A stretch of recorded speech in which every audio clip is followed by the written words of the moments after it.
We want to welcome today Fran Yardley. Fran is an old and dear friend and storyteller from the Adirondacks, from the area around Saranac Lake. She's accomplished in many things. She's accomplished as a storyteller, as an author, as a community activist. As a renovator of an old camp in the Adirondacks. And I've forgotten how many hats you wore. There was logging, and there were Christmas trees, and there was maple syrup. Just little sidelines. And all of the above. So we're going to have a conversation with Fran about a book from her youth called Finding True North. And Fran Yardley, it is such a pleasure to have you here in our studio today to talk about your story and yourself. And I just ripped off my microphone. He's so excited. I'm so excited. He hasn't done that before, so that's really... Welcome. And, you know, I know you as a storyteller, and I know of you as an actor. I should say that I was prepared to really be impressed and enjoy your book. But all I got to say is, wow, wow. Because the book really takes us back to Fran's early married life at a time when I could hardly remember the phone number that I enjoy today on my cell phone. So I'm awed at some of the detail that came out. But it was an inspired work that's been with you a long time. And it's called Finding True North. And give us a little story about the book in terms of how it finally came to paper. Okay. Well, first, Kate and Joe, thank you so much for having me with you today. It's just a pleasure to be with you and everybody out there.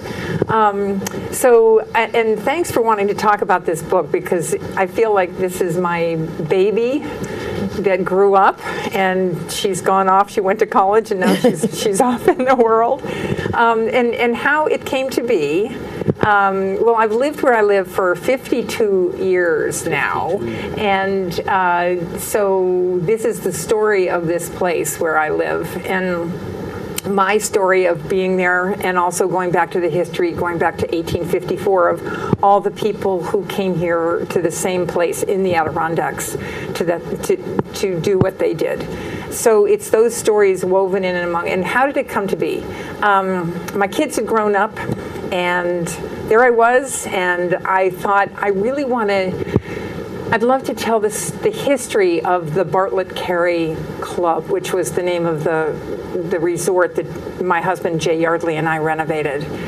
And so I thought I was just going to tell this history, and that's what I did for a while. I actually researched for 2 years before I did any writing at all. And when I started writing, it was just going to be the history of the Adirondacks and the history of this place. And as I'm doing the research, I realized I was apparently not the first person to ever want to do the research for the history of the Adirondacks, and I couldn't begin to do that. It was just this huge subject, and what I wanted to do was really this big. So I started focusing on this, and after 2 more years, and there's a lot of stories about that, but after 2 years, I realized that I really needed to bring myself into the story. It couldn't just be about the history. And I'm very glad I got pushed by a couple of people into at least trying to do that, because it rounds the book out. So it's not just a history, it's a memoir history of this place. And your story is woven in throughout. In your first husband's stories. Yes, exactly. Yes. And I'm struck by the opening part of the book, because it really hooks you. The very attraction between you and Jay was the language of the Adirondacks. Yes. And because you're in a writing class, and he reads this excerpt from a piece he's working on that describes Bartlett Carey. Right. And you didn't even know him then, right? No. And so that one reference leads to romance, and leads to other things, and leads to him taking you with him to Bartlett Carey, to the middle of nowhere. Well, it resonated very much with your summers growing up in Ontario. Yes, it did. Similar outdoorsy. I'm a city town girl. It really was deep pine tree forests and sparkling lakes. The only thing that the place in Canada that I grew up lacked was the mountains. So it was like one extra incredibly beautiful, wonderful thing.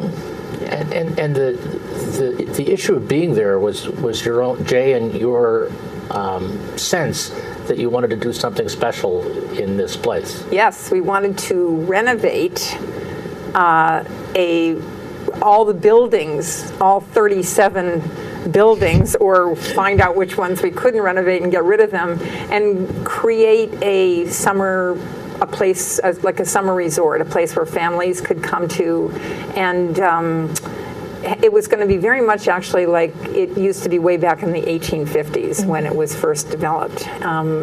But that was our goal, was to do that. And these buildings, you might be thinking, oh, cute little one room cottages. Yeah. And some of them were definitely not that. No, some of them had 8 bedrooms and 7 bathrooms when we started.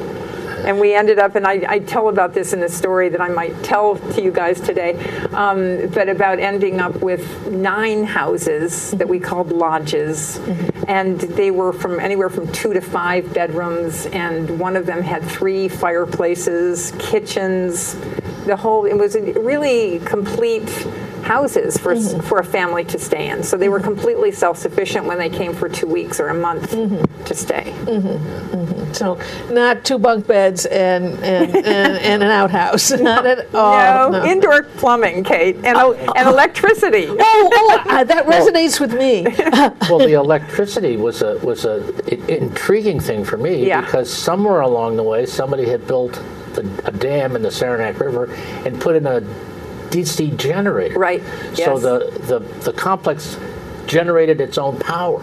It did when we got there. That dam was actually put in probably in the 1850s for logging, because it would hold, it would create a holding area for logs before they sent them downstream, and that was the logging highway, was through the rivers and the lakes.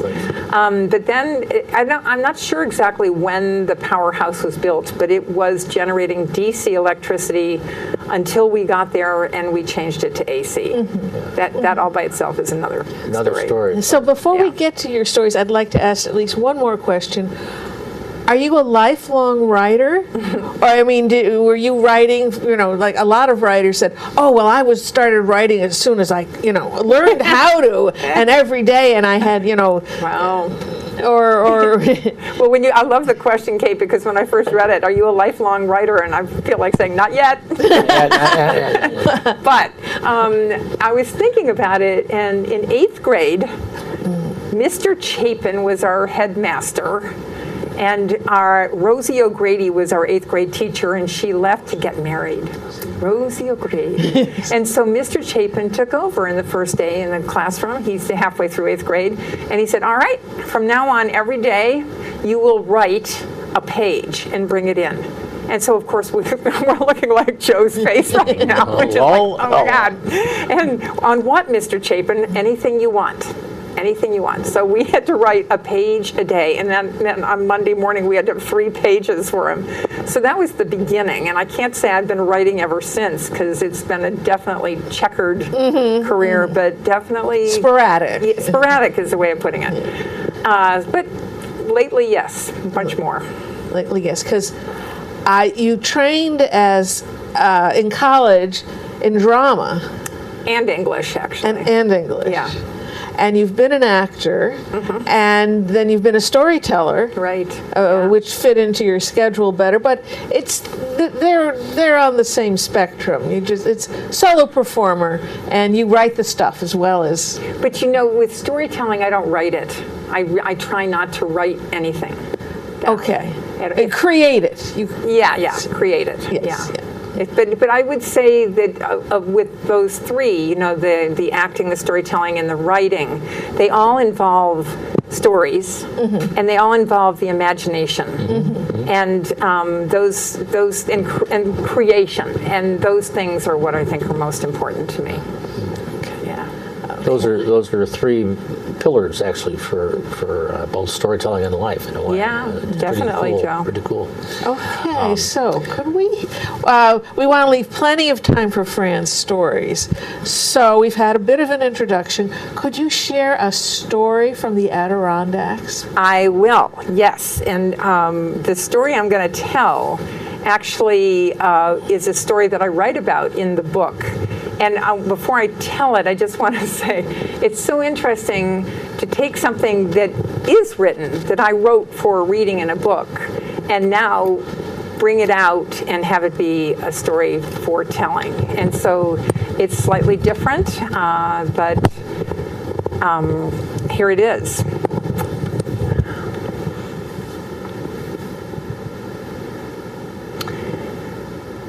I want you to imagine a cabin, a small cabin, not in a city, not in a village, but in the middle of the woods, on a hill, looking over a lake. The nearest town is 11 miles away, and the nearest neighbor is 2 miles away, and there's no electricity. This is the cabin that Jay and I moved to in 1968 in the Adirondack Mountains, on 1,000 acres of land with 36 other buildings and a crumbling dam. We had come there to renovate this historic old summer resort with the hopes of having families eventually be able to come and visit and stay there during the summer. So that first winter, we got there in October, the end of October 1968. And by the end of December, I began to learn about a new kind of cold. We had one stretch where it was 30 below zero every night, and it never got to above zero during the day. It was bright sun every day, but it never got above zero. And I began to learn about a new kind of snow. And I'm from Buffalo, New York. You'd think I would know it all, but end of December, there was this one afternoon where these tiny little flakes started falling. And our neighbor, 2 miles up the road, Carl Hathaway, he said, those are the flakes you got to be careful for. The big fluffy ones, no problem, but these are going to accumulate. And he was right. Within 24 hours, we had 3 feet of snow on the ground, new snow. And I began to learn about a new kind of lonely. That snow that I mentioned, it was pristine around our cabin, and the only footprints that we usually saw were those of Jay's and mine. We were the only ones there. I had grown up in a puppy pile of 4 brothers and sisters and myself, and dogs and cats and horses and goats and the occasional hen or bunny rabbit hopping around. And it was constantly chaotic fun. And now here I was with my closest town 11 miles away and my closest neighbor 2 miles away. We got into town maybe once a week. And I was learning a new kind of lonely in this pristine snow. Well, my mother caught wind of our being there, of course. I mean, we would talk to her all the time and wrote letters. Yes, we wrote letters in those days. And she wanted to come up and see this place for herself. So in February, we planned a visit. Before she came, I sat at night with Jay in front of the fire one night, and between us was the kerosene lamp. And I said, Jay, where's Mom going to sleep? We don't have room for her in this cabin. He said, how about David's cabin? David had been Jay's really good friend growing up, and in this little enclave where our little cabin was, only 20 feet away, was another little cabin that David had stayed in when he came up to visit Jay in the summer. It wasn't insulated, but it was small, and it had a potbelly stove and a bed and a table and a bureau. That's about how big it was. So there was some hope for maybe having it be somewhat warm. And my mother was an intrepid traveler, so I thought she could handle it. So we got it ready. Jay got all the firewood he could to have the potbelly stove be prepared, and I looked around for every blanket I could find. I found 3 heavy wool Hudson Bay blankets, you know the kind, and 2 other blankets. And I found some curtains in a box, and I hung them up and put little knickknacks around the window. And the day came for Mom to arrive. I was so excited. I couldn't wait to see her. She was driving from Buffalo. I knew she wouldn't get there till the afternoon. And when she came around the corner and parked in front of our cabin, I put on my parka and my boots. It was above 0 that day. And I went outside, and when she got out of the car, it seemed like all was right with the world again. Because with her came this flood of memories of that puppy pile, chaotic childhood. And then she turned around and she reached in to get her blue and white cooler. Oh, good, she'd said she was going to bring dinner, and she did. And it was always the same, and I loved it. It was loin lamb chops, which we would cook under the broiler in our gas stove, and curried cream potatoes, which were her specialty, peas, and then for dessert, her signature butterscotch brownies that melted in your mouth. Well, we had that dinner, and then we sat around the fire talking about family, catching up on Buffalo news, and Jay and I telling about what we were going to take her to see the next day. And finally, it was time for bed. So I said, I'll go over with you, Mom, see if everything's okay. We had gone earlier, of course, and we had started up the potbelly stove, so when we got over there, it was quite toasty and warm. It was nice, and I shoved in as much more wood as I could and made sure Mom was all settled. And then I came back, and the next morning, I woke up. It was barely dawn. I looked at the thermometer. It was 10 below 0. I was so curious about how she had done during the night. So I put on all of the clothes I could find and my parka and my boots. I know this is repetitive about the parka and boots, but it's what we did. And I went outside, and my breath was just taken away with how cold it was. And when I stepped in the snow, it crinkled, it crackled, almost like I was stepping on potato chips. And I walked across the snow, and I saw on Mom's cabin that all of the windows were frosted white. I knocked on the door, no answer. I opened it. Good morning, Mom. And from that mound of blankets, I saw her head lift up. Her nose was a little red. It was not exactly warm inside anymore. And she said, good morning, dearie. I said, okay, stay there. I knew if I didn't say that, she would be out of the bed and out the door looking for firewood. Stay there. And I opened the potbelly stove, and there were some embers, and I stirred them up and put in more wood. And then I ran over, jumped on the bed, wrapped myself in a blanket. How was your night, Mom? Oh, dearie, that was the best night's sleep I've ever had. My mom always said this. When we gave her a gift, oh, this is the best present I've ever had. When we cooked her a meal, that's the best food I've ever had. And Christmas time, sitting around the Christmas table in our dining room with the red satin tablecloth we used every year, and the Christmas tree over in the corner. At some point, there would be a rare lull in the conversation, and then Mom would look over at the Christmas tree, and she would say, that is the best Christmas tree we've ever had. And you know, every time she said that, she believed it. So I believed it too. Well, we spent the next 2 days showing Mom around. That first morning, we all got in the Land Rover, and we drove. It took a mile driving, still on the 1,000 acres of land, to get to where all the buildings were that we wanted to renovate. And as we showed Mom the main lodge, 3 stories with broken windows and the shingles falling off and the door on its hinges kind of leaning, I looked at her eyes as they got kind of wide, And then we showed her the building with the roof caved in from too much snow a few years earlier. And her eyes got even wider. And I saw reflected in her face everything I had felt when I had first arrived there. Could we do this? And Mom said, do you have any help?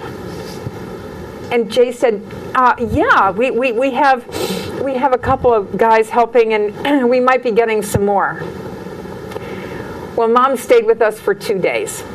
And we knew it wouldn't be any longer because my father always got very antsy after 2 days. And as a matter of fact, on the second afternoon, the phone rang, and it was Dad. And when Mom got on the phone, he said, Libby, where's my underwear? And we knew it was time for her to go home. So the next morning, Jay said goodbye, and he took off to go work in one of the buildings. And I helped Mom pack up and carried her empty cooler out to the car and her bag. And we had a big hug. And then she got in the car, and she started driving down the dirt road. And as I watched her, I started waving. That's what we do in our family. We always wave when somebody goes, and we wave until they've disappeared. And as I was waving, I saw the window on her car go down, and her hand come out in her arm, and she started waving. And we waved, and we waved, until she disappeared around the corner. And with her disappeared the memories of that puppy pile and that chaotic fun. And I was left in this silence and these tall, dark pine trees and a question. Would I be able to do this alone? So I turned to go into the cabin, and as I did, I happened to look down, and there in the pristine snow was the footprint of Jay from leaving that morning, and there were my footprints. And then there was another smaller footprint. My mom was small. And something about that footprint made me know that even though my mom had disappeared around that corner, that she was not gone from me. She would never be gone from me. And I would never be truly alone. Wow. Wow. Wow. I'm so sad that I didn't realize when I was reading your book, I should have been hearing your voice. Yeah, that was. It was wonderful to hear your voice, and remember the story in the book, and the extra detail in the story. Yeah. Because that, and we were talking earlier about the difference between writing and storytelling. And in writing, you don't wave.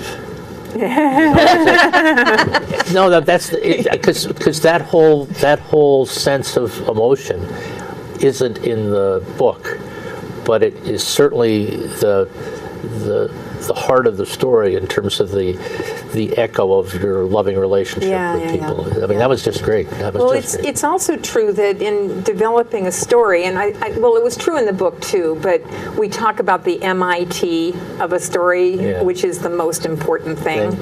And when I thought about the MIT of this particular story within the book, it just took on a whole new, bigger thing than when I had written it. Yeah, well, you certainly hit a couple of MITs. I love the waking up your mom, and that's almost as good as the wave, actually. But it's just really great, really great. Don't move.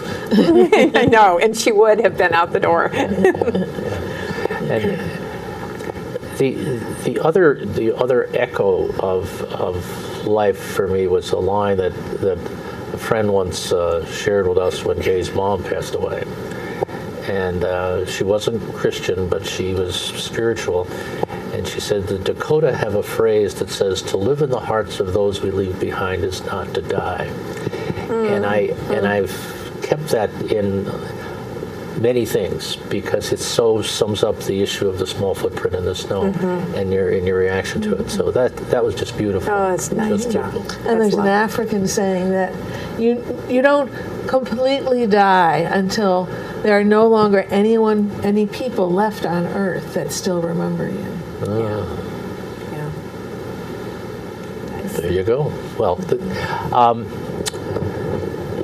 what I was about to say was something about great joy, because you can have this conversation about these kind of memories and realize that when you're staying there alone, you've got the sense of hope and joy that's also there with Jay's footprints and your footprints. And that bespeaks kind of the Christopher Wren idea, the architect, that God, my time is now, when issues will rise to meet me that will not be put down. Oh, nice. And that's another, when I was reading the book and listening to you, the Bartlett Carey Club was one of those issues that was not going to be put down. It was going to have to be flourishing in some way. Yeah. And you've kind of Yeah. taken that on. Joe, you reminded me too of the quote that I have at the beginning of the book by Eudora Welty. And she says, "A place that was ever lived in is like a fire that will not go out." Oh, that was beautiful. And that is isn't that a great, I mean, and because that more than anything speaks to me of what the MIT of that book is, because it is about telling the story of this place. And all the people. Kate, who loved it and who came back, the people who were there in the late 18 and early 1900s, and then everything they built went up in flames, and within 2 years they didn't go away, they rebuilt. So that kept happening over and over. World wars and stock market crashes and another fire, and they're still coming back. And I kept asking myself the whole time writing the book was why? I'm guessing because it was a pristine part of heaven on Earth that they wanted to live there. Yeah. It's a good reason. Is that what you think? Something like that? I think it's many things. I think for different people, different things. But I think it's a combination of that incredible beauty, that uniqueness that is in the Adirondacks. Of course, it's in a lot of places, but definitely there. And then it's the experiences that you have. It's the hardships that you go through in the place.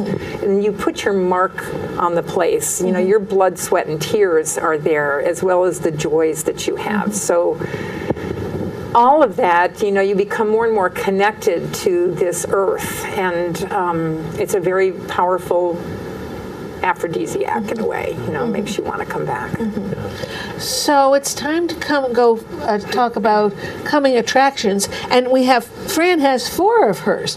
So if you would like to hear and meet Fran in real life, you can go to 4 different places in the Adirondacks, Brantingham. It's over near Watertown.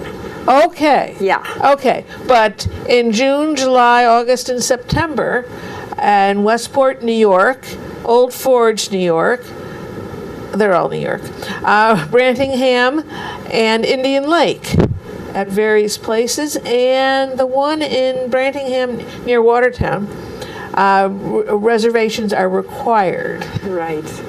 Can I say something about the one in Indian Lake? Please do, on September 11th. Yeah. This is actually an ongoing project that the librarian in Indian Lake started. She wrote a grant last year to buy a bunch of my books. And so starting this spring, she's been giving them out to whomever. And then they're meeting on a monthly basis to talk about the book, and I gave them some prompts, because my hope with them and with people who read my book is that they might be able to get in touch with their own stories about their special place, whatever it is, wherever it is. And so that's what these people are doing. Every month they're talking about what is it about, where is your special place, what's it like, why is it special, what are your stories around that place? And then I'm going to come in September, and we're going to I don't know what we're going to do. We're going to have a big hoopla about the whole thing. So that would be worth showing up for. That would be It'll be really interesting, don't you think? I think it's going to be that'd really great. interesting. Yeah. So, discovering special places.